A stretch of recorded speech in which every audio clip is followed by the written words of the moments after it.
can see people now. That's nice. There. Yes. Well, it's 4 people. Good afternoon, come. everyone. Here they are. Good afternoon, all. Apologies, my camera decides not to work. I don't know how to fix it. Oh, Good afternoon. No worries at all. That's fine. We're just meeting people, so there's ample time for you guys to settle in before we start. We're just keeping at meeting people, and we're gonna wait a couple of minutes before we start.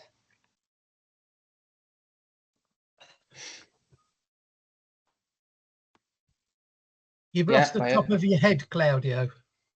What have I done now? What happened with me, Neil? What have I done?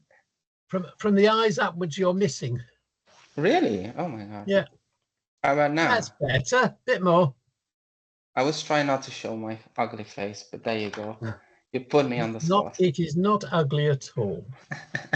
Always so kind.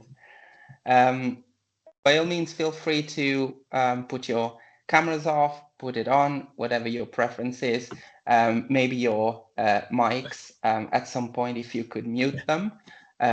But other than that, feel free to have your lunch. I'm aware it's kind of lunchtime. Whatever you feel comfortable with. Just gonna wait 1 more minute, and then maybe we can get started.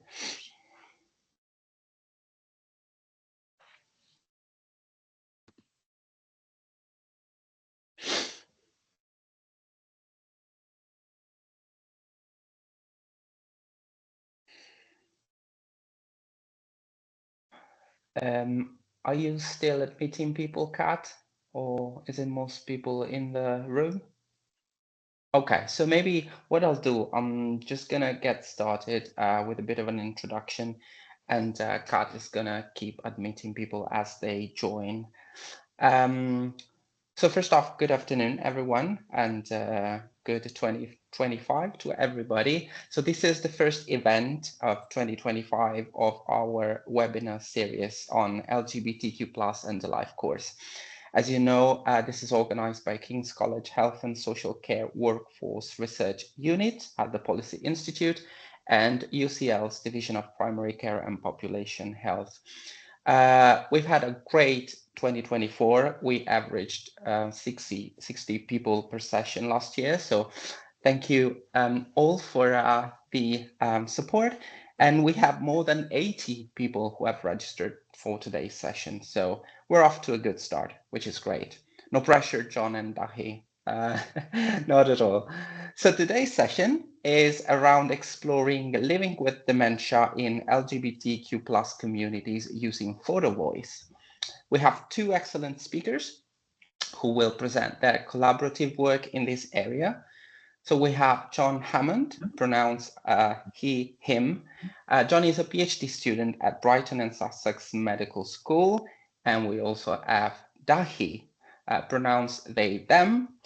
Dahi was a participant co-researcher in a study that investigated the acceptability, value, and the challenges as well of the Photovoice method, which we will hear about today. Before we start, just a couple of very quick house rules. We are recording the session. This is because people cannot always attend and they're very keen on watching at a different time. If you could mute your mics, again, that would be great. If that's okay, we will take questions at the end. So if you can wait, but you can use the chat function at any time because we're going to be monitoring it. Kat will be looking at the chat, and also she will relay the questions to the presenters at the end. Finally, if you could please sign up to our newsletter. There's a link to sign up in the email invite, but you can also email us and we'll add you to the newsletter. And if you could spread the word about the seminar series and let us know any feedback or ideas for new sessions, we're always quite keen on that. So that's all from my side. I will leave it to you guys. So feel free to start when you want. Okay, should I start my slideshow, Claudio? Are you happy? Yeah. Perfect. Okay.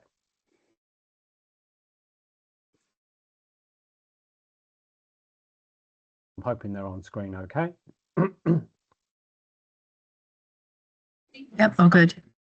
Perfect, good. Okay, so thank you so much for inviting us. We are thrilled, I guess, to be here today to talk to this large group as well, which is exciting. We are going to talk about the Photovoice project. Just a quick recap of Claudio, what he said. I'm John. I use pronouns he, him, and I am a second-year PhD student currently at the Centre for Dementia Studies at Brighton, Sussex Medical School. And my project uses this method called Photovoice, a photography-based method for LGBTQ plus people to explore their experiences of living with dementia. And I'm joined by Dahi. So Dahi, would you like to introduce yourself?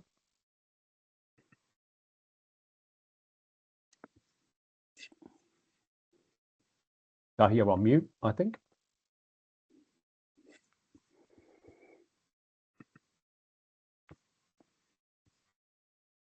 You got it?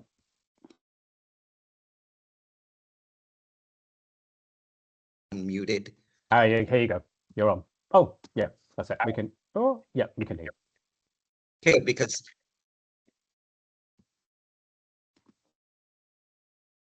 can you hear me? Can you hear me? Yes, Can you hear me? yes, You can hear me? I can hear you. Yes?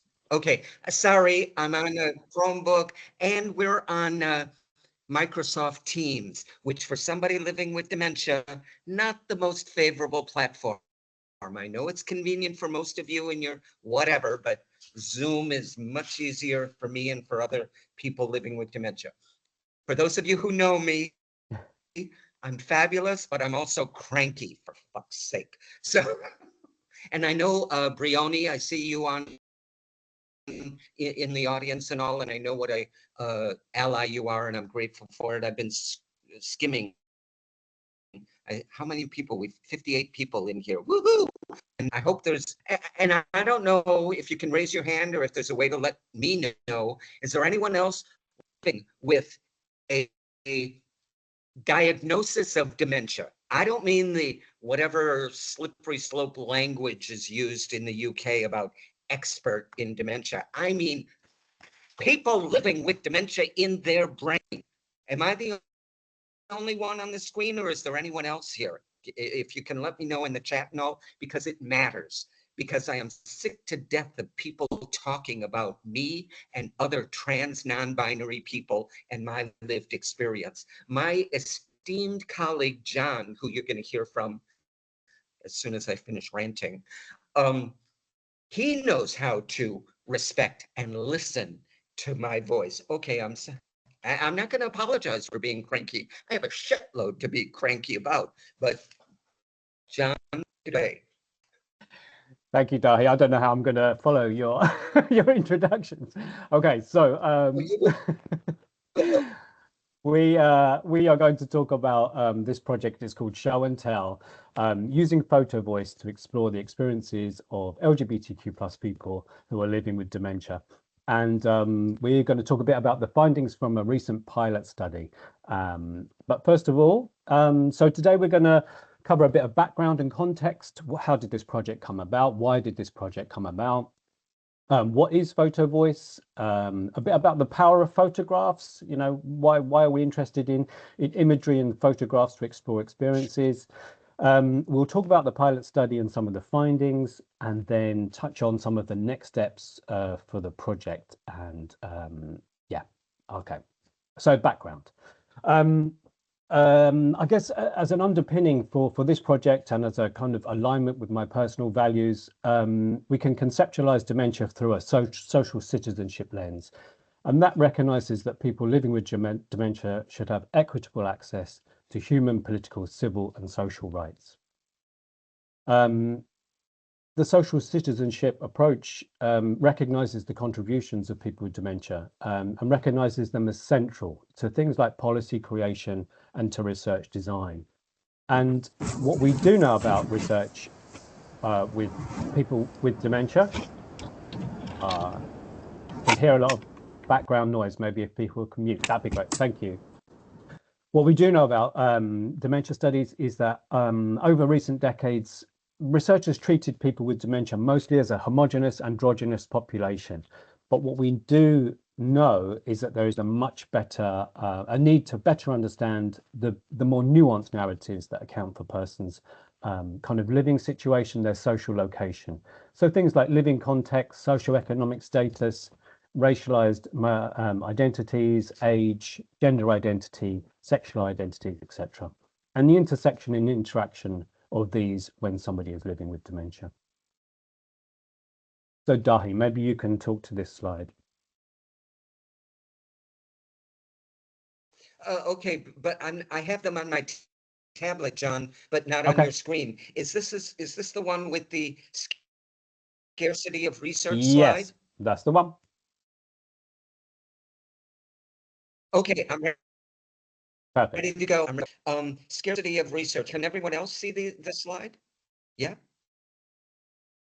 Yeah. Oh, okay, because there isn't a lot of research for each individual letter of the queer alphabet soup, LGBTQIAPQS. Have I missed any? But there are emerging. John and I did one about the lived experience of trans non-binary people that we took all around the world last year, and it's being published, Routledge publishing later this year and all. And that there's some emerging research, but for queer folk with dementia, but still not nearly enough. And I might add, sometimes the quality of that research is piss poor. I have dementia, but I'm still a critical thinker, and sometimes I read some just shitty research. Am I there? The screen is changing. Anyway, let's do more quality research in the UK, if that's possible. Thank you, Dahi. So next slide, I guess. Yeah. So what we understand Yeah, is this scarcity of research that Dahi has touched on. And we specifically need to explore how sexual and gender identities are maintained when people are living with dementia. We need to understand a lot more about the experiences of trans, non-binary and gender expansive people living with dementia. And we also need more creative and innovative methods for people living with dementia to share their stories, rather than have those stories shared for them by others. So Photovoice is the approach taken in this particular project. Photovoice is a method in which participants, who are often referred to as participant co-researchers, take photographs of things that are important to them to illustrate their personal situations.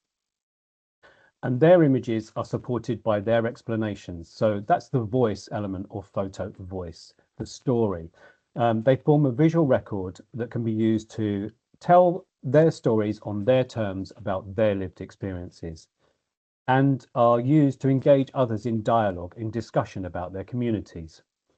The very important thing about Photovoice is it's underpinned by a participatory action research approaches, which really kind of centrally, the tenet of those is that knowledge is created by the communities most impacted by the issues affecting them, and that there should be some element to social change. So Photovoice projects, the artifacts from Photovoice projects, should reach service providers, policymakers, those in positions of power, I guess, to initiate change. Photovoice was conceptualized in the 90s by Wang and Burris, and has nine kind of guiding principles, guiding processes and steps to it. So you can see on screen the 9 steps, beginning with selecting this audience of policymakers, and then a sort of operational element to it. So steps 2 to 8, where we recruit participants, we introduce the Photovoice method to them, we gather informed consent, we give themes for taking photos to support people to take their photographs, we give cameras and training, and we provide time, and ultimately we meet with the participant co-researchers to discuss their photos, and they identify the themes within them. What are those photos saying? Why are they important? What are their meanings? And the final step in Photovoice projects are to plan with those participant co-researchers how best to share those photos and stories with the policymakers. So this social action element to Photovoice. And importantly, Photovoice has been applied with communities of people living with dementia. So exploring things like coping strategies, leisure activities and physical activity levels, and experiences in the workplace. And Photovoice has also been used with queer and LGBTQ plus communities to explore things like well-being, access to healthcare, and issues of identity. Photovoice has never been used in this, this middle part of this Venn diagram, I guess. It's never been used with LGBTQ plus people who are living with dementia. So there's a novelty to this research project. And very importantly as well, any projects that have included people with dementia more generally have not included that final step in the Wang and Burris 9 steps, this dissemination activity that is underpinned by this desire for action for social change. So they stop at that point. The reasons for that are often not explored or explained, but nonetheless, I think that's an important omission. Okay, so over to you, Dahi. So we're going to talk a little bit about the why photos. What do photos? What's the power of photos? Dahi, what's your thoughts?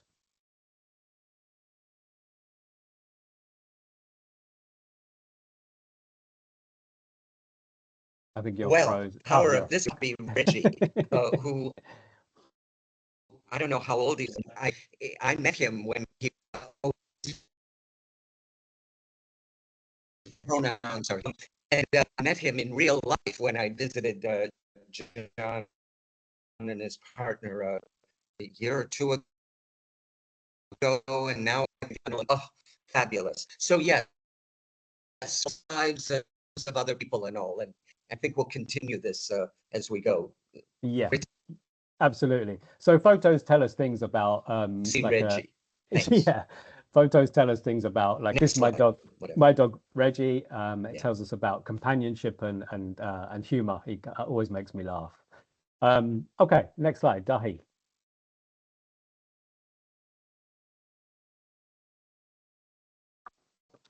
Which one is it? Oh, this is George Floyd. Yeah, yes. So some of you may recognize the name and face of George Floyd, from who was the African-American man in, I want to say Minnesota, when he was murdered by the police in America and all. And his, among many others, murders was credited with starting or igniting the Black Lives Matter movement, which is still going on, even though I'm not able to navigate back and forth between the chat, but thank you for your support. I appreciate all of it. I know that I'm among allies, and here, this is really difficult for me and triggering, but I'm so grateful to be welcomed by John and I don't know how many, 59 or 60 people in the audience and all, many of whom I know are allies and all, and I appreciate it. I'm not certain if there's any TERFs or gender critical folk, because I know they're all over the UK and including the dementia landscape, but I got sidetracked. George Floyd, and this powerful photograph are the transgender, non-binary women of color who are routinely chased down and beat, this is, and it's been going on and killed for years. Whenever I hear people say, oh, I'm shocked. Well, you have tension, and it's getting worse. If you know what's happening in America, and I'm not sure when you're going to end up with Nigel Farage as your next prime minister or whatever, but hate is alive and well all over the UK, including the care homes many trans non-binary people and others. I don't want anyone to mistake, oh, Dahi only cares about the queer folk and all. No, I care about every vulnerable person and all, with dementia particularly, you know. So anyway, this is a very powerful, triggering photo, as you can see. Next slide. And our final slide. So the power of photographs. So we've talked about them in many ways, and this is a photograph that's personal to Dahi as well. And I guess it's a demonstration of activism. So Dahi, I don't know if you're able to talk to this photo. Oh, absolutely I am. You know me, I can talk through any. And if you move your eyes to the right of photograph, that fabulous queer activist with the sunglasses, Ray, and the pink braces and the scarf, that's me when I don't know how many, 1995, is that 30 years ago, in a pride parade in Chicago, where I was a member of we called ourselves the Pink Angels Anti-Violence Project. And we trained with self-defense, the Guardian Angels from New York came and trained us. We worked with the Chicago Police Department, as corrupt as they are, to make the streets of the Boys Town and the lesbian neighborhoods and all in Chicago safe for ourselves when no one else was paying attention, in the same way that how many years ago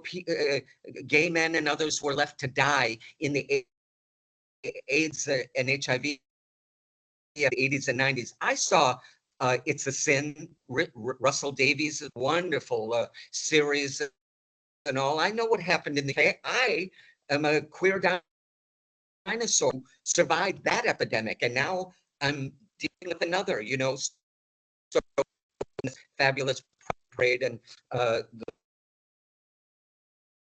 the back with his fist raised high was my good friend. We all had angel names. Mine was Aurora, from the Princess Aurora, Sleeping Beauty, I guess. Bill's was, yes, they're powerful as I stumble along my fractured memory lane and all. And the young man standing next to Thor, his I can't remember his real name. His code name was Radar, and he burned down his high school. He burned down his high school. He did what thousands of young people would have dreamed of doing. He did it. I always thought that was fabulous. Anyway, so that's, yes, that's a powerful story in memory for me. Thank you. Thank you, Dahi. So photos are powerful. Photos help us access stories and memories. We can anchor our kind of experiences around those images, as you've seen and heard today. So this pilot study is where we've got to using this Photovoice methodology. It was conducted in May and June in 2024. And the objective was to discover how best to use Photovoice with LGBTQ+ people living with dementia to explore their experiences. The pilot study was informed by a lived experience advisory group made up of 5 people from the LGBTQ+ community who are living with dementia, and they steer the PhD study that I'm funded by. My research is funded by the University of Brighton, and the lived experience group kind of steer the project from day one throughout the next 3 years. The group decided on 4 guiding themes for photographs, so that they would take as part of the pilot study. So my LGBTQ+ identity, sources of strength and support, living with dementia, emotions and feelings, and my community. And they were only suggested themes. The group decided that they could go completely out of those themes if they wanted to and felt the need to, but it gave a kind of suggestion for people to start taking their photographs. All the participants chose to use their own mobile phones as cameras because of the familiarity of those devices. And we also employed a professional photographer to deliver 3 one-hour online camera sessions throughout the project. So the project ran for 4 weeks and the photographer delivered some sessions throughout. So we blended, I guess, learning with social activity and research. So this kind of very important social connection between the participant co-researchers, the opportunity to learn some new skills, and also contribute to these significant gaps in research with LGBTQ plus communities. These are the demographics of people. So there were 5 people who took part. We were particularly diverse in many ways, as far as sexual and gender identities, as far as living contexts, and as far as dementia subtypes, which was very important. Where we lacked diversity was in kind of racially minoritized communities, so in ethnicity and in education. And so going forward, we'll be purposefully trying to address some of those lack of diversity in groups going forwards, which I'll talk about in a while. Okay, so the findings from the pilot study were through individual interviews with each of the participants after the 4-week period, and a optional focus group, which people had the chance to come to as well to discuss their experiences as a group. So we're going to talk through just some of the findings and kind of give a sense of a summary of some of those things. So Dahi, there was in the run up to the pilot study, you were all involved in the planning of that pilot study as well. So we met 3 times as a group to plan the study and what would make a good study experience, a pilot study experience. And this is a quote from you. So for those of us from the Stonewall generation, it's important to have that sense of affinity with others. So Dahi, I don't know if you want to talk a little bit about the importance of feeling involved in the planning of the study as well as conducting the study as well. So being involved in the planning stage, how important was that? Oh, really important, as it is for any time that to deal with people with dementia. Start at the very, very, very beginning. Not at the end. PPI is window dressing. I hope you know that. That's just worthless. Start with and again, I'm going to say it again, because in the UK, you've got experience of the experts by, well, I don't even know what you say, but people with a diagnosis of in their head. I know, oh my God, I'm sure there are fabulous caregivers online here. Absolutely. But that is fundamentally different than the first person perspective, which I think is the jargon that is being used, of having the condition in your head. It's different. It is not the same, and cannot and should not be treated the same. Listen to the voice, listen to each other. And John, you are so expert at supporting not just me, but all of us. I've witnessed you time and time again with the grace and the cultural humility and the how many people are 56 people here could really learn from you. Just saying thank you. It's a wonderful experience. Thanks. Thank you, Dahi, and that's essentially, I guess, an important message is planning of studies, are only better and improved by the lived experience of people with dementia, with first-hand experience, and it's that's lacking in the literature. So we need to find ways to address that. So another finding that came out of the people's experiences was this expectation of the researcher. So whoever the facilitating researcher, so in this case me, what are the expectations of the researcher to be able to conduct safe, sensitive, trusting research with people living with dementia from LGBTQ plus communities. So Dahi, I don't know if you want to talk a little bit about this essential kind of requirement that came from all of the group about trust, I guess, and safety.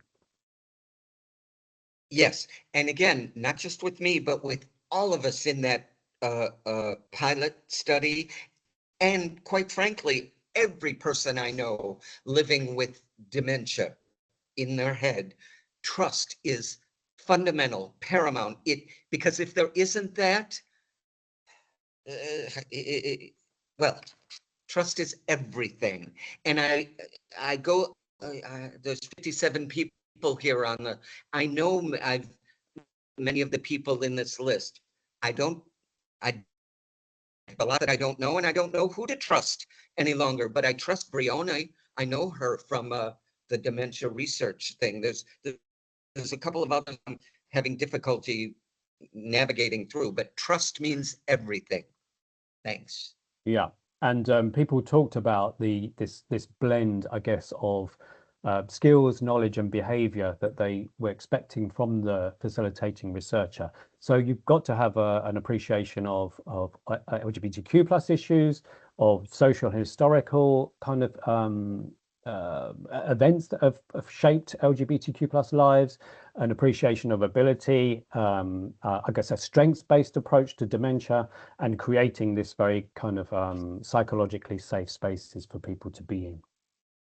Okay, so people also talked about the value of participation in this Photovoice project, the pilot study, and there was a certain amount of real therapeutic, psychosocial therapeutic value of participation.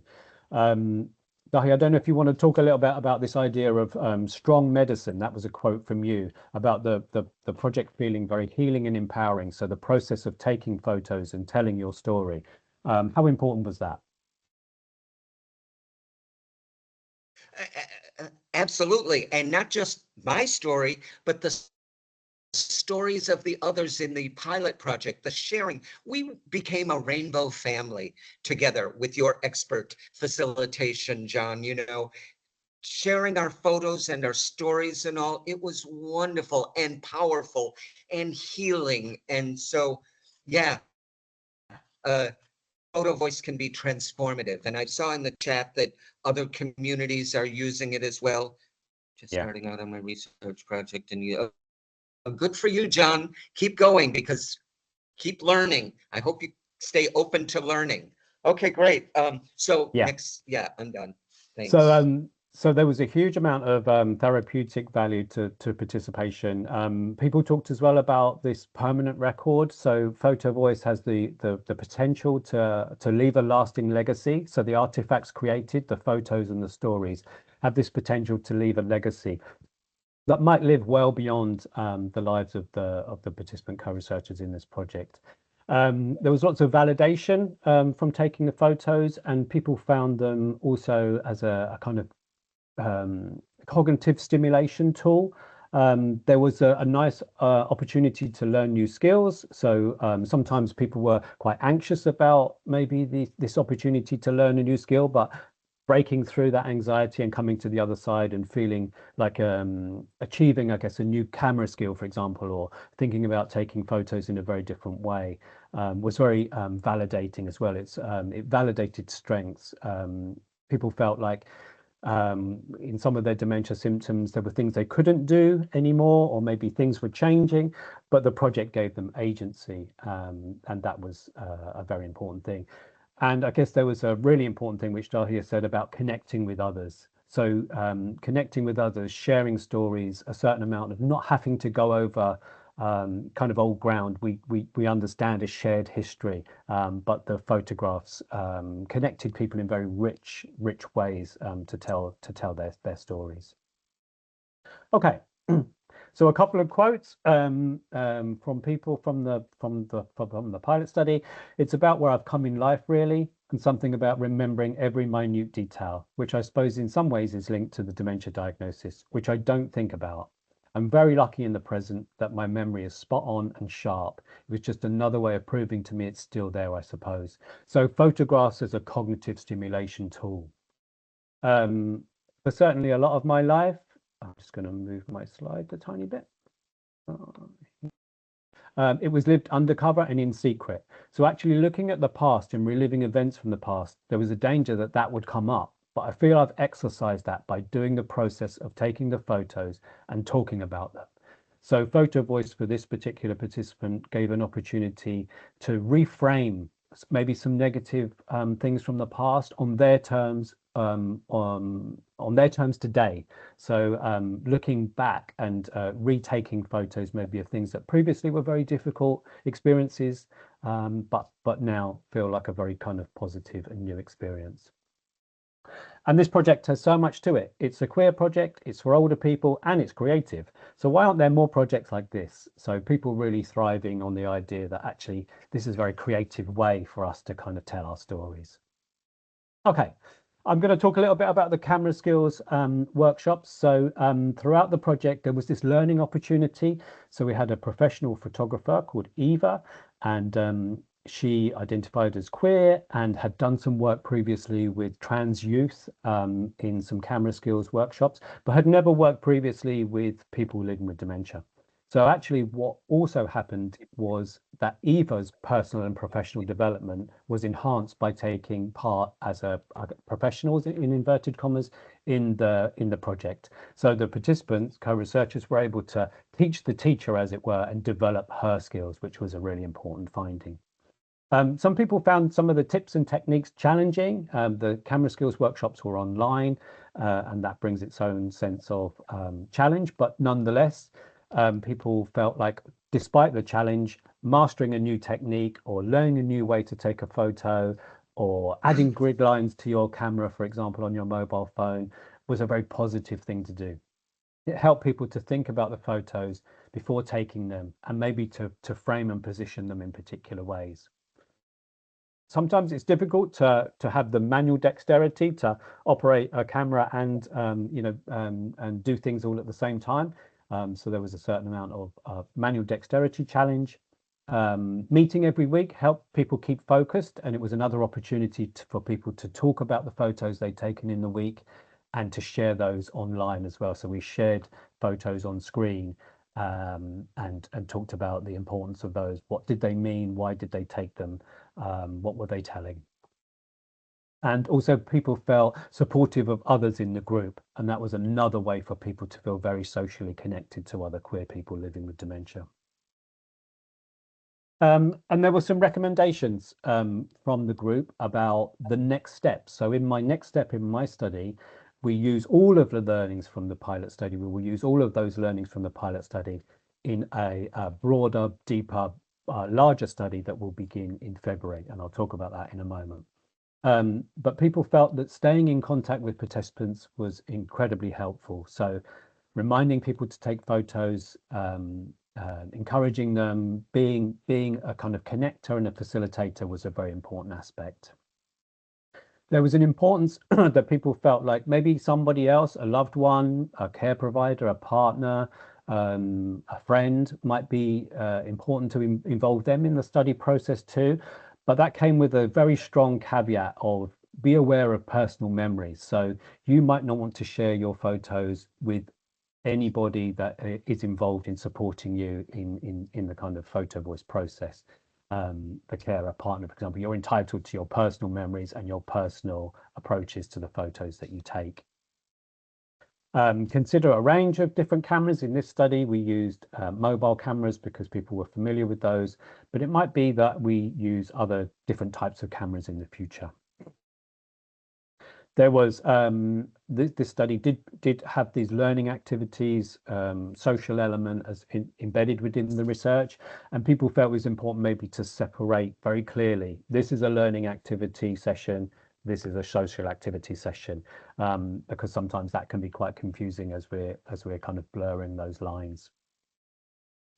Very importantly for this this cohort of people, felt like there was an importance to have a voice in the recruitment of the next cohort. So having their experiences from this pilot study, some of which were very surprising to the participants as well, having that voice in the recruitment of the next cohort of queer people living with dementia, because only they can explain their experiences on their terms in the best way to the next cohort. And this opportunity again for any of the I guess the artifacts, the photos and the stories created by future studies, this opportunity to leave a lasting legacy was a very key recommendation that came out. So I'm nearly at the end. So really the aim of this pilot study was to understand how photo voice could be used with LGBTQ plus people who are living with dementia. And ultimately, the plan will be to create a modified guidance that specifically is most appropriate to LGBTQ people living with dementia. So there was some modifications, I guess, that came out of the findings. So this is the 9 steps again from the originally conceptualized kind of approach to photo voice. But for LGBTQ people living with dementia, undoubtedly there's a sort of preparatory phase before any of the studies begin. People want to know, who is the facilitating researcher? How is trust developed with this person and the institutions that they represent? What connections do they already have with LGBTQ communities? And as always, navigating research ethics boards can be very complicated. So there's a lot of preparation, I think, to develop trust with communities and be absolutely sure about your intentions and your motivations to conduct this research and how you're positioning your participants. So in my research, participants are referred to as participant co-researchers because that aligns with this participatory action research model. Okay. During the pilot study, we were in the run-up to the general election in the UK. And so there was a lot of very toxic and negative talk, particularly about trans people, trans communities. And so there was also an advertising campaign that came out from the Alzheimer's Society about the long goodbye, which referred to people living with dementia as continually dying. And so there's a need, I guess, to consider the context, I guess, the social and political context in which studies take part, in order really to provide that additional layer of safety as well to people who take part in the studies. The themes that were suggested for the photos in this study were generated by the participant co-researchers. And really, it's important that that is the case. I guess any kind of guiding themes, any kind of guiding approaches must be culturally sensitive. They must be appropriate to the community, and having them derived, I guess, and initiated by the community is the most important. Photo voice is conceptualized for people to meet in groups to discuss their photographs. But there's often, there's always going to be concerns around anonymity and confidentiality and safety, and appreciating that the approach may need to be individualized for different people in order to fully participate is essential as well. So photo voice is designed to be adaptable and flexible to different communities, and that's essential, I think, especially with LGBTQ people who are living with dementia. And I guess what hasn't happened previously is this idea of a kind of final dissemination activity. And going forwards, the pilot study participants were very clear about the importance of a photo voice project ending in this way, concluding in something that has that speaks to policymakers, to practice makers, to health and social care professionals. But there's lots of things to think about with that. How would an exhibition take place that protects the anonymity, confidentiality, safety of participants? How does it engage with policymakers who are, less inclined, I guess, to kind of connect with LGBTQ communities? If they're being shared online, for example, they can be easily taken out of context. And in other projects that I've been involved in, there's both positive and negative responses to the dissemination activities involving LGBTQ communities. So being very aware of that and protecting ultimately the people who take part and share their valuable life stories. Okay, so we're nearly there. So next steps, we begin recruitment in February for the next phase of my study. So recruiting a larger cohort now, using all of the learnings from this pilot study to give people the very best experience, I guess, of taking part in this valuable photo voice project. And Dahi and other participants within the pilot study have kindly agreed to kind of help me in that recruitment phase and also be the voice and talk about their experiences of the pilot study, which will be really important, I think, for encouraging the next cohort of people to come on board. And I'm going to finish on a slide, and Dahi might want to talk to this final slide as well. So this final slide is a montage, I guess, of some of the photos, heavily censored and edited to protect the anonymity of the participants. But it gives an idea of some of the photos that were taken. And also this underpinning, queer people with dementia have their own unique voices. Don't talk for us. So Dahi, I don't know if you want to talk to this slide a little bit about the importance of the photographs and the experience just generally for you.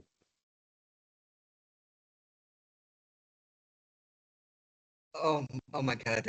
I recall, I think every single one of these photos and some of the stories behind them and all, you know, it's just that's what I meant earlier on everyone here about how healing and powerful Photovoice is. And again, not just for me and us and all organizations, we have a voice. Don't talk for us. And I recognize all of these, including the voluptuous bosom on the bottom and all. Okay, so I'm proud of that. So it's just wonderful and good. Thank you for today, John, and good luck with your wider recruitment. And you save lives, and thank you. I appreciate that. So grateful that you are in my orbit. Thank you, Dahi. And I think this is a good place to kind of conclude this part. We can come to some questions and if necessary. But I really like this little montage of some of the photos, and I appreciate absolutely everybody who contributed to the study. So thank you to all. Okay. That's both of you. That was great. There was a couple of questions in the chat. Does anyone have any questions? Do you want to put your hands up? Right, Neil, I saw your hand up first, although William has got a virtual hand up. So Neil, you go first, then we'll do William, then we'll do Claire. Just one comment. I think the work is excellent. I think it's first class and well done, John. Thank you. My only comment would be, as an older member of the LGBT community, a very older member, is the word queer has some horrible connotations and I don't like it used. I mean, that's my personal thing. And of course, older people will be the ones that are living with dementia and they just will not accept the word queer. I can understand the younger members of the LGBT community wanting to reclaim the word, but for elders with dementia, it is not a very nice word. Yeah, and I appreciate that. And I'm always very sensitive about the use of queer and in what spaces I use the word queer. And yeah, there is a generalization. I think in the pilot study, the ages ranged from early 50s to late 70s. And in the study, all were happy with any of the terms used, including the word queer. But I'm very mindful of that, Neil, and I really appreciate that. And also, it's an important part about recruitment for the future. You know, if I use words that turn off people, they're not going to want to take part in this valuable research. So language is important. You know, Dahi says that all the time and reminds me of that too. Language is powerful. Language is important. Using language in appropriate context is always something at the forefront of my mind. Yeah, I like what Dahi said about the LGBT alphabet soup. Yes, it really is growing. It's about time we all got together and decided a really good all-inclusive word for the whole organisation. All these letters, LGBTQIA, I reckon by 2026 we'll have the whole alphabet. Can I respond to that, please? And I think I know who you are. Oh, and I see that you've got your pronouns on screen. Thank you so much, Neil. I know who you are, and I've heard how fabulous you are. And I also shout out to Rosie Martin. Well, you know, it's not rocket science, and I've got dementia. I figured out how to put my pronouns on. That is a powerful, welcoming gesture, you know. Thank you. So anyway, thank you, Neil. This has been fabulous. Thanks. Thanks, guys. William? Hey y'all, I'm Will and my pronouns are he and him. I'm sorry that they're not on my thing. I will figure that out after this. Thank you, Dahi. Um, that was amazing. Thank y'all both for that. I've been extraordinarily interested in Photovoice for a long time. Um, I I really care about the LGBTQ plus community. So it's really compelling and powerful to see this work. I have a few kind of procedural questions about how you actually do the photo voice. I one thing I wanted to ask is like a stupid simple thing. What cameras did y'all give everybody? One and two. Well, you can go ahead and answer that one, but I have a second one. That's more complicated. In the group, everybody decided to use the cameras on their We mobile used our own phones. mobile phones. That's what I thought. That's okay, cool. I was imagining if you distributed tiny kind of digital cameras to everybody that were cheap or something like that, which seems like fun, but also seems like I would assume everybody has them on their phone now. So the second question is, what are the hurdles of, can you talk about the more difficult parts of teaching folks with dementia how to take pictures? Dahi? I don't mean to laugh, Oh William, my sorry, God, oh my but God. Dahi will explain, I'm sure. I remember. Oh my God, I remember. Eva was one wonderful woman who came and taught us the photo workshop. But I also remember it was all of us struggling with how do we do this and things and all. And the some of that was so fun because we trusted each other. We felt safe with each other because the pilot project was all done virtually. Is that right, John? Yeah. Yeah, yeah. Oh, but it was great. So yeah, there were moments of sweating and all, Yeah. but we managed it together because we trusted each other and we Yeah. supported each other. I've seen you before as well. Thanks for being such an ally. Thanks. Yeah. Well, thank you, Dave. And William, that's an important part. The kind of operational side to it is really Yeah. important about and going forwards. I know other studies have used things like Polaroids, so that Yeah. photographs are printed immediately and there's an immediate record of here's the photo. In our study, like I say, the group decided that they would want to use their mobile phones because of familiarity. And so there's I think what a key learning was individualize the experience for each person. So somebody might want to use a mobile, somebody might want to use a disposable camera, somebody might want to use a Polaroid.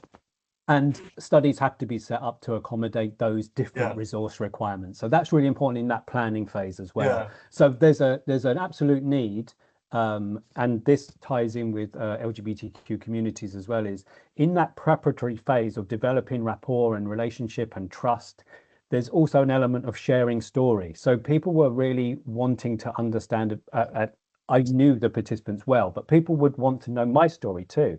What's my story? And in all of those discussions, you tease out a lot of how is your dementia? How does your dementia affect you individually? Yeah. What do you need individually? So applying that kind of strengths-based approach is absolutely essential, I think, for the experience going forwards for me. As a key learning to take on to the future. That's wonderful, y'all. I mean, it's really just kind of like fundamental accessibility practices, where it's kind of like, what do you need in order to do this? What's your experience like? What can we do to, what kind of apparatus is going to work best for you? I imagine that, like, and to be clear, I know I'm kind of dragging, but y'all did the training of how to use the cameras online? Yeah, well, people were very familiar with some people take hundreds of photos, like some people are, of course, like Dahi and others, they're kind of, what's the word? Voracious, is that the right word? But they're regular, but they're not novice, Dahi uses artificial intelligence, to, and one of the questions that Dahi posed very early on was, can I use AI to kind of manipulate my images and enhance my images? So don't have that kind of preconception, I guess, that people need a huge amount of support. People are very comfortable with taking their photographs, and but there are other ways, I guess, to facilitate even better experiences. Yeah, I guess I don't want to undermine the ubiquity of picture taking and picture taking kind of platforms that we have in the world now. Thank you all so much. I really appreciate that. Thank you, William. Bounce on to other questions. Claire? Hello, lovely to see you, John, again. Hi, Claire, how are you? I'm all right. Yeah, we're still running the Not Going in the Care Closet campaign here in Lambeth. This was following the horrible experiences of a friend of mine who was homophobically abused, physically homophobically abused in a care home. Now, I know that you've got a good relationship with care homes in Brighton, and you've also got a gay centre. And of course, not every town has either of those things. How did you find participants, and where did you actually conduct in-person meetings? Or did you not do in person? No, we didn't do in person. So the study was the study was conducted online because the geographical spread of people. So people were spread. Dahi's in Belgium. Some people were spread all across the England, not into Wales, Northern Ireland, or Scotland for this pilot study, but going forwards, it's UK based. The participants I'm familiar with. I've known all of the group for a certain amount of time, which I think comes with a real positivity, because the group are part of the advisory group for the PhD study. So they changed their role to become participant co-researchers in the pilot study, and now revert back to their role as kind of steering group members for the rest of my research. And yeah, all online. So we met online to conduct the study. People shared their photographs online as well, either through WhatsApp or email, so lots of different technical skills involved, which people rose to that kind of challenge quite readily. Right, okay. Because I'm looking for practical ways to reach LGBT people in my local community. We're hoping, well, we've just got some funding for a worker to continue the work that I've been doing voluntarily. So hopefully we'll be able to expand what we've been doing, because we don't have much of a relationship between the community and the local care homes. And, these are private businesses. You can't just walk into them unless you're invited. So I want to get invited in so that we have that relationship, which I think you already do in Brighton, don't you?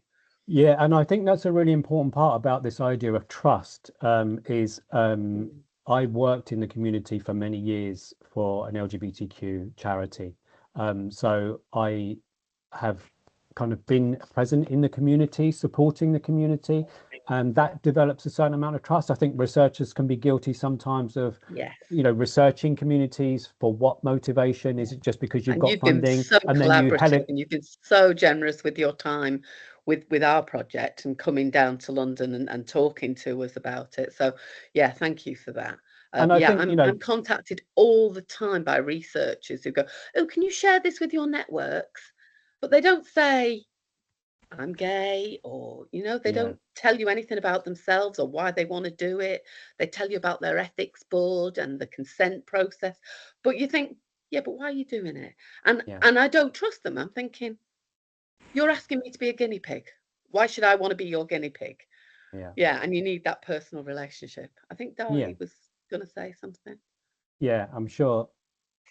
I just want to tell you, Claire, I would be more than happy to share with you. I am a generous, open book and all, so feel free to contact me after this and after today. And that goes for William and Neil and for anyone, I am here to help, not just share my story, but to make things better for myself and for everyone.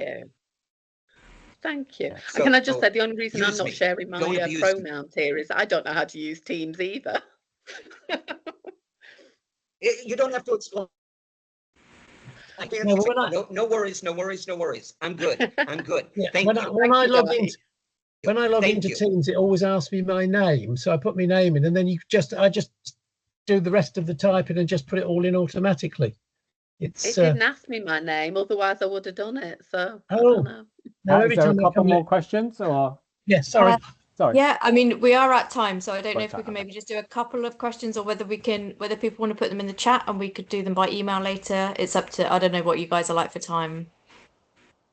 I'm okay if people have got their Yeah, hand up, want yeah. to ask their Rachel, question. Rachel, do you want to come in with yours quickly? Yeah, good afternoon, John and Dahi. Thank you so much, Dahi. I am loving your energy today. I really need it. I'm a mental health social worker in the London Borough of Hillingdon, but in my spare time, I've actually set up an information and advice service called Pride Hub Hillingdon, which is a free service that I'm doing in my spare time, very similar to Claire, where people are able to self-refer or professionals can refer, and it's an information and advice service only.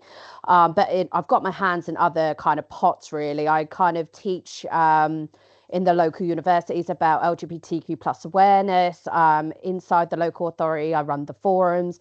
I reckon I can see Kat as well, who we've been in touch with about our local authority in adult social care, which is my service, have given the green light for the local authority to be participants in any research projects. So just hearing this sounds like a great idea for our residents who live in extra care schemes, which is kind of like it's still independent living, even though you have diagnosis of dementia. However, it's not like a care home. You still have that element of independence, and the schemes try so hard to do things for Pride, for LGBT History Month, and I feel like they would be so keen to be part of these particular projects. My question was, what is the sort of criteria that you have for the participants? Do they have to have a level of competency in independence? Is there any particular, or is it just like you have to have a diagnosis of dementia and you have to be a certain age?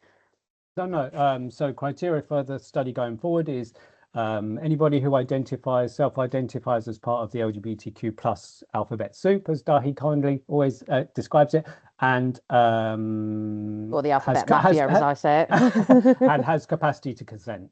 To take part in the study. So okay. there's no age restriction, there's no time since diagnosis, any of that nonsense. Perfect. It's just capacity to consent. So I'll touch base with you guys after today, and we'll see if we can get something in place.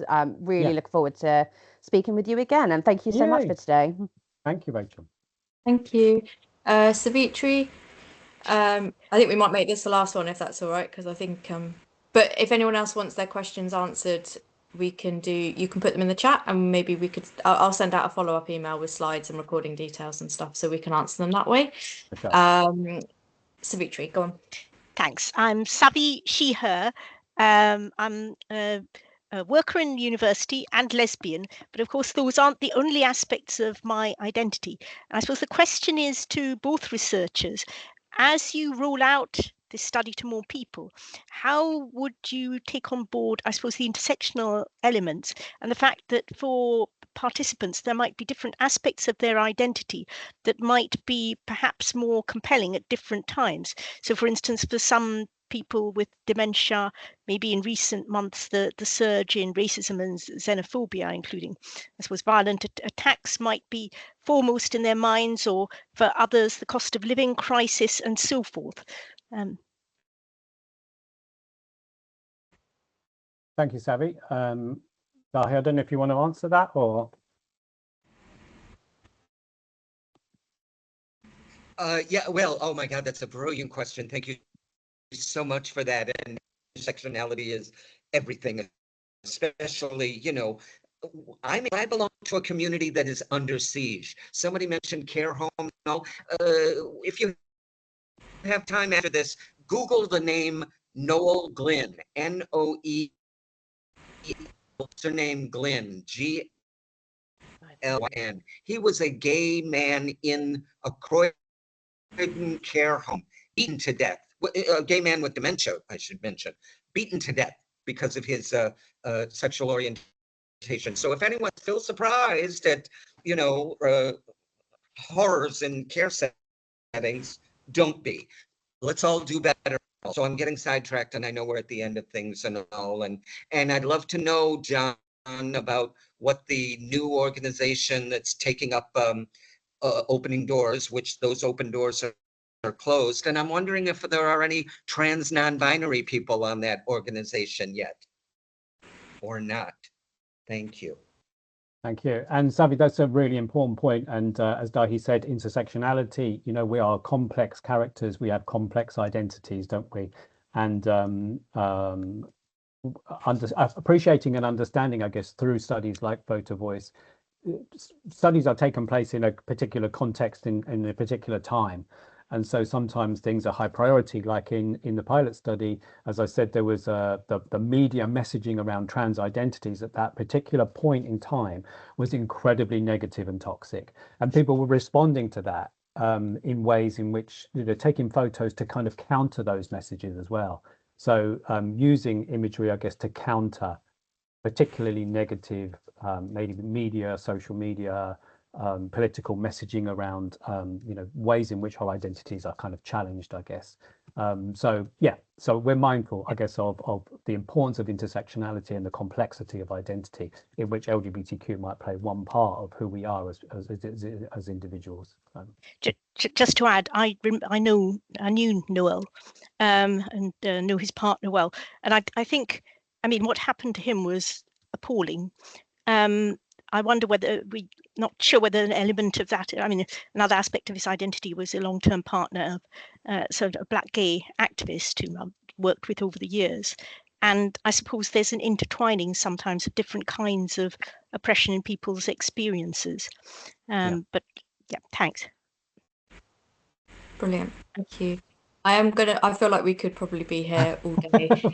So I feel really mean drawing it to a close, but I feel like we probably should. But everyone has been absolutely lovely in the chat. There's been lots of sort of interesting conversation that I can't even cover quickly, but people keeping in touch and people having lots of ideas for things. So I think it would be lovely to kind of keep the conversation going virtually and in the future. Like Claudia said, we're planning more events. So if there's anybody here who has things they want to share or ideas for things they'd like to see as part of this series, do let us know. That would be great.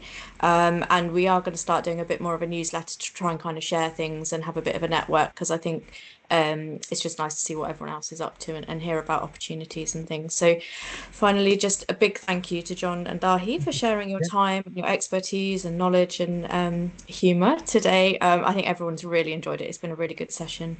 And yeah, I'll mail out with things like slides, the recording details and bits and bobs later on. So thank you very much. Thank you. Have a good Thank day. you very much. Thank you. Bye. Bye. Bye-bye. Thank you. Take care. Have a lovely Bye. afternoon. Bye. Bye.